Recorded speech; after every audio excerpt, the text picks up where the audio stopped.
naniniwala na ako sa fairy tales. Alam niyo, sabi ng mommy ko, lahat ng tao, kahit ano pa yung pagdaanan nilang paghihirap, kahit ano pa yung harapin nila sa buhay, merong nakalaang happy ending para sa kanila. Ang saya, no?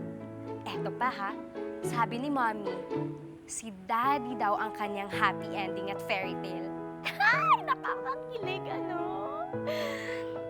Pero eto, kahit na maagang nawala si mommy, alam ko na masaya siya sa kung nasan man siya. Kaya masaya na rin ako.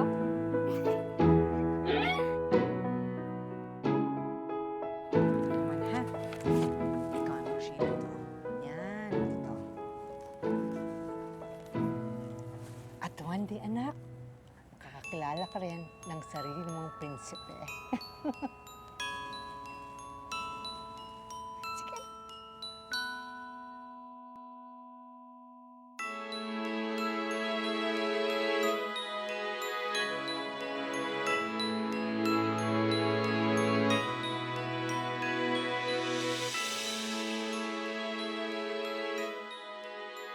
Ako, ito ang fairy tale ko. Ang maging kami ng gwapo, matalino, at mabait na Prince Charming ko.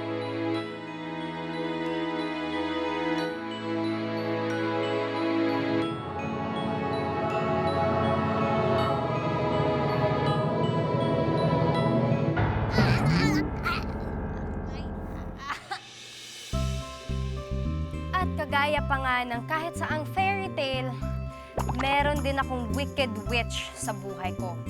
Ang kontrabida ko, meet my beloved madrasta.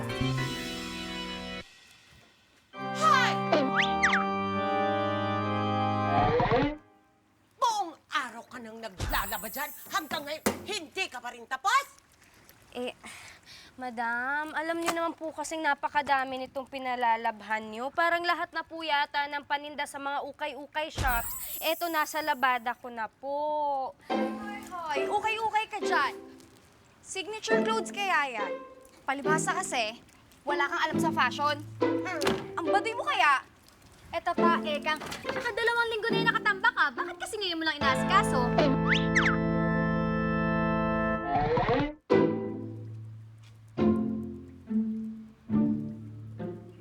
Kasi naman, hindi naman kasi ako lang ang dapat na naglalaba dito. May sinasabi ka ba? Ay, Mother dear, may sinasabi siya. Narinig ko yan, narinig ko. Wala, sisters. Madam, wala, no. Love na love ko nga po yung feeling na inaapi niyo ko, yung inaalila ako. I love it. Adventure to. Oh, ay, saya. Tuloy mo ang adventure mo. Mamaya pagkatapos niyan, laban mo yung pinakamalaki kong kobrekam. Halika na, babe. Okay. Ay, nako. Hayaan mo na yun, Ekang girl. Tapusin mo na lang tong lahat ng labada mo at nang makapag-beauty rest ka na. Ayokong mahagard.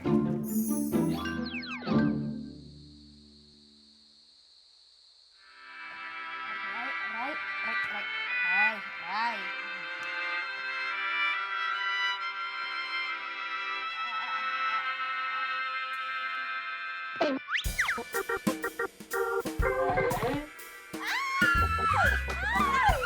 Nabaliya ka ba namin? OA mo, bakla. Hindi. Nag-kiss na kasi sila. Nag-kiss na sila. Bakla! Anong trip mo? Ba't mo pinatay yung TV? Bakla, ilang beses mo naman napapanood dyan, hindi ka ba nagsawa? Oo nga naman, Ekang. Hindi ka pa nagsasawa dyan? Hindi. Okay lang? Ano ba, tumabi ka nga dyan. Wow. Kayo naman, yan na nga lang ang kaligayahan ko eh. Kailan kaya mangyayari sa akin? Ay, sa tingin ko, matatagal na. Kasi ang dami pang pimples eh, Diyos. Tama.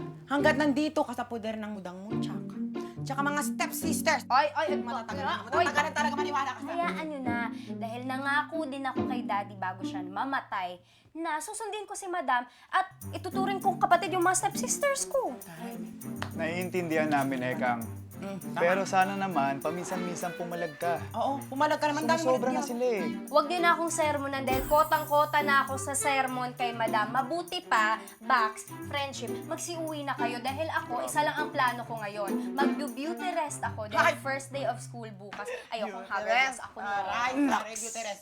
Excited pumasok? Ano, model student? Ay, Why ang not? modern student. Ang sabihin mo, si Eka nga excited makita ang crush niya, si Aldrich! Ay, Aldrich! Tama, Tama Eka. ako, si Crush mo yun, Aldrich! Eka. Huwag kayong maingay. Aminin mo, Eka. Crush mo yun. Grabe kayo siya. Ay, grabe kayo ah. Wala naman kayo ebidensya na super crush ko si Aldrich. Hindi mo naman masyadong crush si Aldrich, no? Konti lang yung picture mo sa kanya. Ay, kalad ka rin mo to, umuwi na kayo dahil ako, ang plano ko lang ngayon ay mag-moment kasama si Papa Aldrich. Moment! Spell moment! Bukas Halika na na. nga. Uwi na nga tayo. Assignment ko yung moment. Halika na. Uwi na. Maliw kasi, maliw. Ah!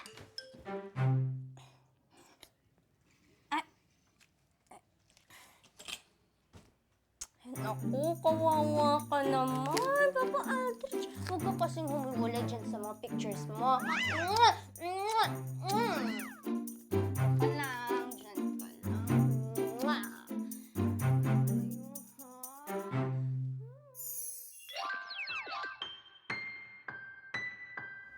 Siguro nga nababaliw na ako. Ikaw ba naman? PM class ka. Tapos alas 7 pa lang nasa school ka na. Naman kasi, pang umaga si Papa Aldrich.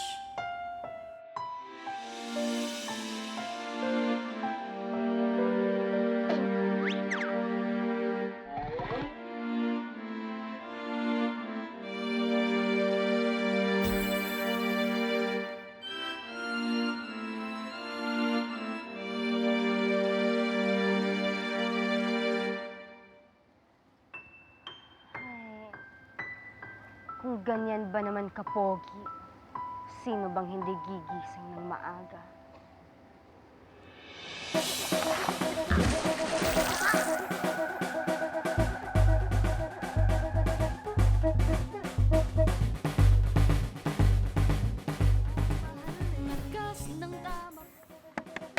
Hoy! Lumabas kang hudas ka!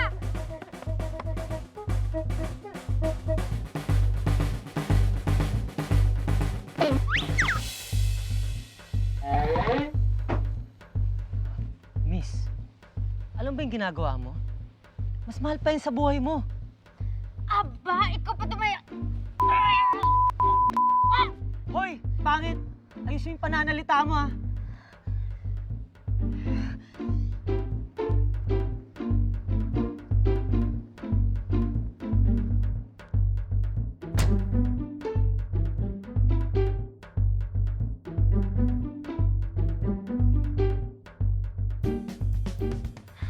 Walang yakang lalaki ka!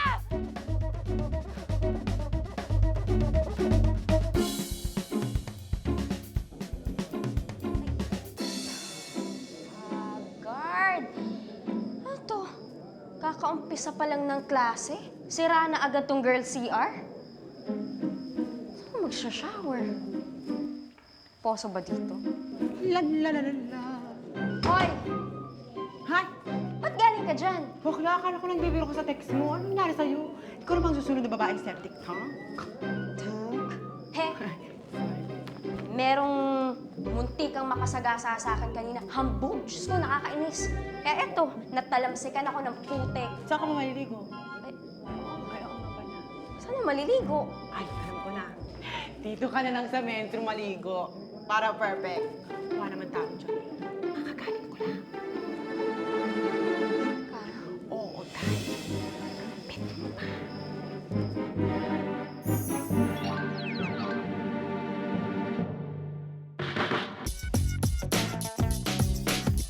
Buti na lang wala mang tao.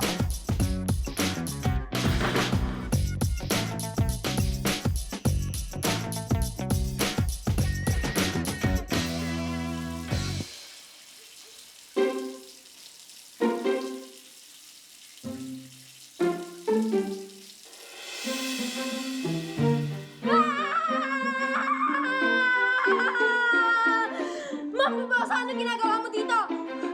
Anong boso. Eh, men shower lang to eh. Teka, ikaw, anong ginagawa mo dito? Gumagawa ng assignment? Obvious ba? Nalilinggo. Eh, bakit dito? Siguro, ikaw yung gusto mong boss ng mga lalaki, no?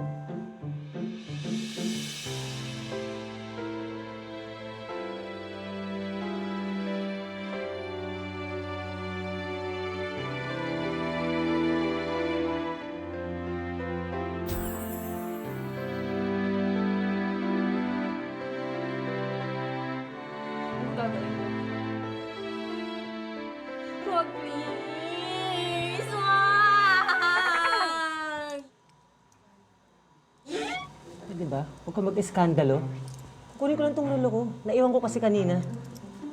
Tsaka miss, alam mo, sinisiguro ko sa'yo, walang kahit sinong lalaki magkaka-interest na busuhan ka. Lalo pa kung ganyan panty ang suot mo. Panty ng lola mo.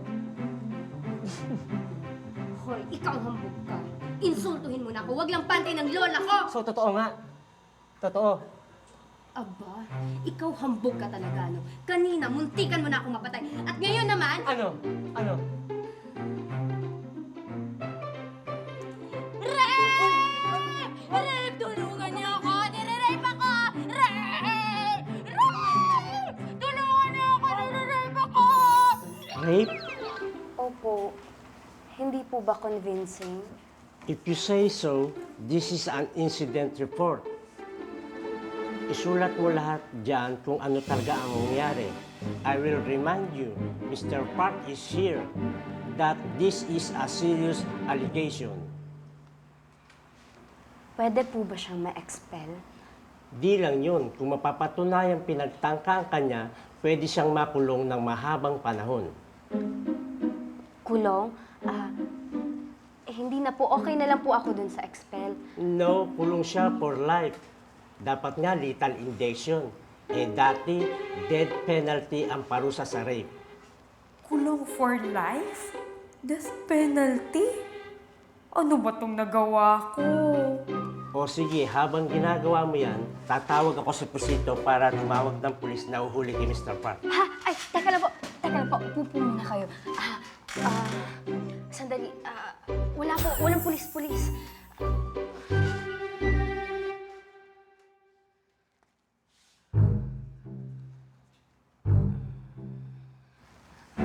Actually, meron po sana akong sasabihin sa inyo. Hoy, pasalamat ka, hindi kita tinuluyan. Naku, kung nagkataon, hala, sa kulungan ng bagsak mo. Tingnan natin kung hanggang saan yung tapang mo.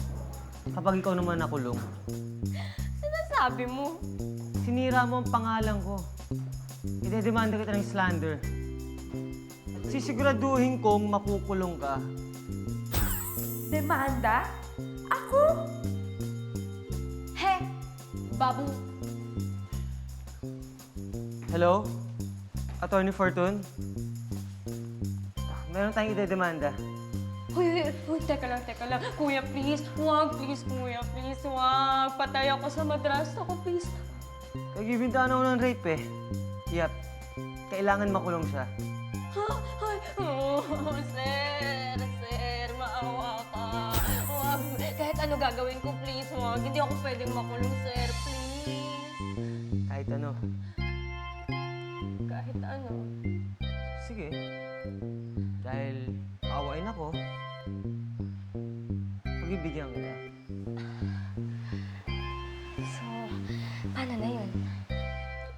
You will be my personal genie. I get 10 wishes, lahat yung susundin mo.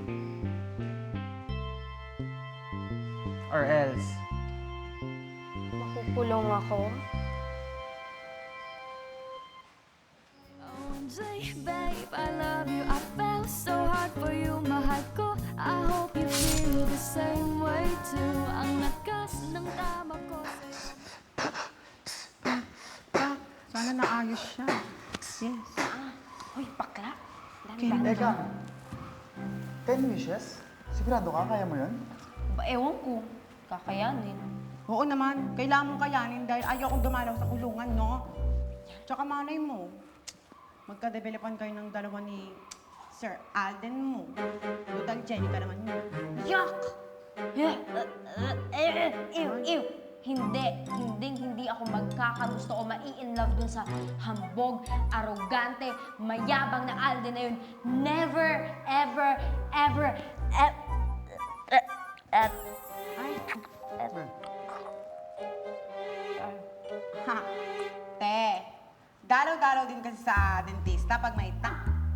Bakla ka? Pa-check mo na yan. Saka pa. Saglit po. Ay,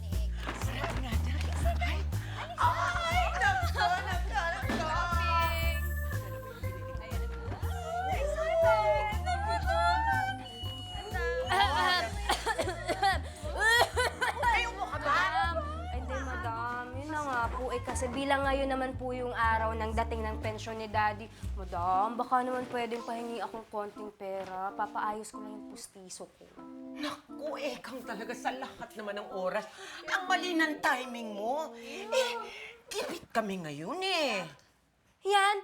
Gipit yung lagay na yan? Pasensya ka na. Tiis-tiis muna tayo, ha? Madam, Oo! yung pustiso ko kasi parang malalaglag na. Kayo din, isang araw, mahuhulog na lang to dito sa kung anong parte ng bahay. Kayo din. Kadiri! Anyway, well, may naisip akong suggestion. Para hindi mahulog ang pustiso mo, dahan-dahanin mo pagsasalita mo. Hum. Pagkatapos, huwag ka masyadong tawa ng tawa. Para hindi mahulog ang pustiso mo. O, di ba ang ganda na suggestion ko? Bagay na bagay sa kanya. Okay, daughters, i-fade na natin ang mga outfit! Dali! Ay, ang gaganda nito! Dali na natin!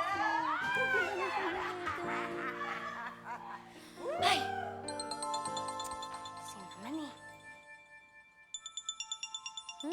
Ito pa ang isang asungot sa buhay ko. Hello, Master Alden. Ano, pangit? Ready ka na ba sa first wish ko? Ha? Ngayon agad? Yup. Alden? Master Alden? Hindi ako pwede kasi ang daming pinapagawa ng madrasta ko. Next time na lang, ibang araw na lang. Hindi ko na problema yun. Unless gusto mo makulong. Ay, hindi. Siyempre, hindi. Ikaw naman. Oh, sige. Anytime. Ano nga ba yung first wish mo?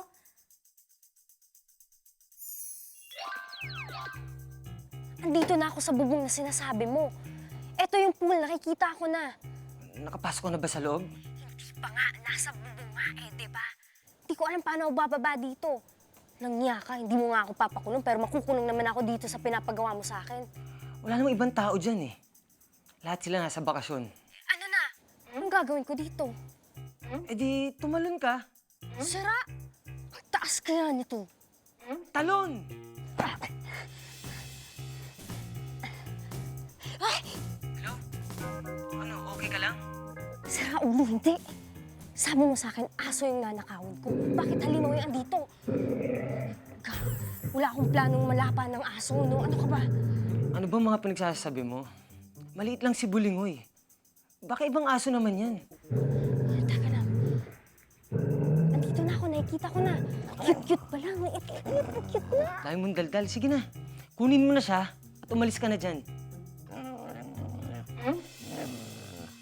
Ikaw pala yung pinapanakaw ng Master Alden ko.